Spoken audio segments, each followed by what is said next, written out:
Assalamualaikum warahmatullahi wabarakatuh. Perkenalkan, nama saya Nabila Saskia. Kali ini saya akan mempresentasikan atau membahas studi kasus eh, akuntansi keuangan. Yang pertama itu di sini ada studi kasus 2, yaitu soalnya PT Paros per 1 Juli 2017 mengeluarkan 1000 lembar obligasi 15% dengan kurs 106%. Nilai nominalnya itu 1 juta per lembar. Obligasi akan jatuh tempo tanggal 1 Juli 2022. Kuponnya itu 1/1 sampai 1/7. Berdasarkan data tersebut, Anda diminta membuat jurnal untuk transaksi yang berhubungan dengan utang obligasi tersebut untuk tahun 2017 dan 2018. Jadi sebelum kita masuk ke penyelesaian soal, kita kenali dulu apa itu obligasi dan apa itu juga penjualan obligasi di bawah nilai nominal. Penjualan obligasi oleh perusahaan dengan harga jual di bawah nilai nominalnya sering disebut penjualan obligasi di bawah nilai nominal. Hal itu karena perusahaan memberikan tingkat bunga obligasi di bawah tingkat bunga pasar. Bila terjadi penjualan obligasi dengan diskonto, akan terjadi selisih antara nilai jual dan nilai nominal obligasi. Selisih ini disebut dengan diskonto utang obligasi. Selanjutnya, ini ada penyelesaian soalnya, yaitu pada tanggal 1 Juli 2017, kita itu di jurnal kasnya bertambah di sebelah debit 1 miliar 60 juta, lalu di kreditnya bertambah agio obligasi 60 juta, dan utang obligasi 1 miliar. Di sini kenapa bisa dapat seperti ini? Karena kita cari dulu pertama nilai nominalnya itu 1000 dikali 1 juta sampai dengan 1 miliar. Lalu kita hitung nilai kursnya 106% dikali dengan 1 miliar dapat 1 miliar 60 juta. Maka ditemukan agio obligasinya itu 60 juta. Dari 1 miliar 60 juta dikurangi dengan 1 miliar. Lalu yang kedua ada tanggal 31 Desember yaitu beban bunga pada utang bunga.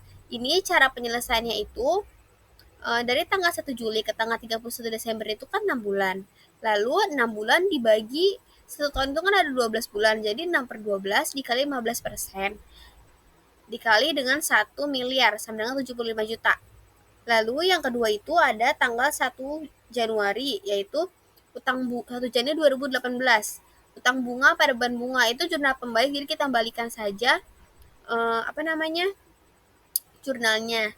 Lalu tanggal 1 Januari lagi agio obligasi pada beban bunga, ini amortisasi agio. Jadi cara penyelesaiannya itu amortisasi agio bulan berjalan itu dari tanggal 1 Juli sampai 1 Januari 2018, yaitu selama 6 bulan. Lalu umur obligasinya dari 1 Juli 2017 sampai dengan 1 Juli 2022, sampai dengan 60 bulan. 6/60 dikali 60 juta sampai dengan 6 juta. Lalu ada beban bunga pada kas 75 juta. Itu cara mencarinya itu tanggal 1 Juli 2017 sampai 1 Januari 2018 itu selama 6 bulan. 6/12 dikali 15% sampai dengan dikali 1 miliar sampai dengan 75 juta. Lalu ada agio obligasi lagi pada beban bunga 6 juta. Ini amortisasi obligasi agio. Lalu ada 1 Juli lagi beban bunga pada kas 75 juta pembayaran bunganya. Lalu 31 Desember beban bunga pada utang bunga obligasi 75 juta. Lalu kita lanjut ke studi kasus 3, yaitu Toko Agung di Semarang menerima titipan pakaian anak dari PT Walton Semarang. Transaksi yang terjadi selama bulan Maret 2018 adalah sebagai berikut. Tanggal 2 Maret, menerima 500 setel pakaian anak dari pengamanat dengan komisi penjualan 30%. Tanggal 4 Maret, pembayaran ongkos kirim yang belum dibayar oleh pengamanat sebesar 750.000. Tanggal 5 Maret, membayar biaya promosi dan penjualan sebesar 1 juta. Tanggal 15 Maret, penjualan 200 setel pakaian anak secara kredit 125.000 per setelnya. Lalu tanggal 25 Maret, penjualan 150 setel pakaian anak secara tunai 125.000 per setelnya juga. Lalu tanggal 30 Maret mengirimkan uang hasil penjualan kepada pengamanat. Di sini soalnya itu minta kita untuk membuat jurnal untuk Toko Agung sebagai komisioner dengan menggunakan metode laba penjualan konsinyasi tidak terpisah dari penjualan reguler. Lalu yang kedua, membuat buku konsinyasi masuk untuk Toko Agung dari PT Walton. Sebelum kita masuk ke penyelesaian studi kasusnya, kita perlu tahu dulu apa itu akuntansi metode laba tidak terpisah. Prosedur akuntansi untuk komisioner dengan menggunakan metode laba tidak terpisah. Perbedaan yang ada hanya pada akun yang digunakan untuk mengikuti aliran transaksi konsinyasi. Setiap transaksi yang berhubungan dengan barang titipan akan dicatat ke dalam akun nama pengamanat untuk mengetahui dan membedakan dengan barangnya sendiri. Menurut Yendrawati, pendapatan dan biaya yang berhubungan dengan kegiatan komisioner dicatat seperti halnya pendapatan dan biaya berhubungan dengan penjualan lainnya.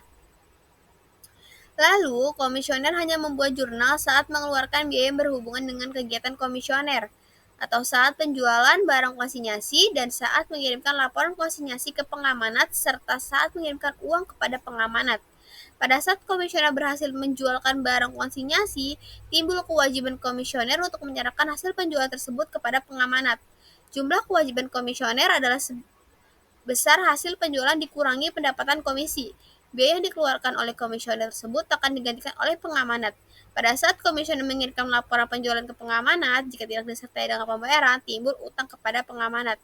Ketika uangnya dikirimkan ke pengamanat, maka utang kepada pengamanat berkurang.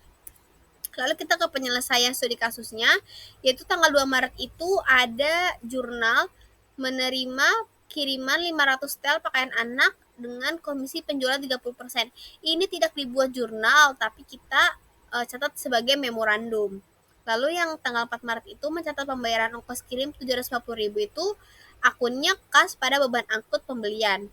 Tanggal 5 Maret membayar biaya promosi 1 juta.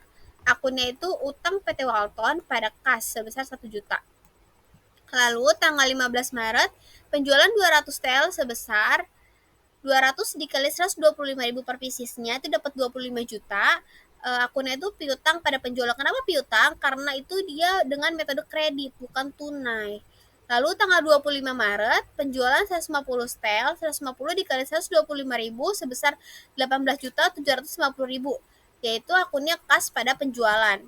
Tanggal 30 Maret mencatat penyetoran hasil penjualan yaitu utang PT Walton pada kas 28.875.000. Lalu di sini kita mencatat HPP tanggal 15 Maret 2018 yaitu penjualan sebesar 25 juta, komisinya kan 30%.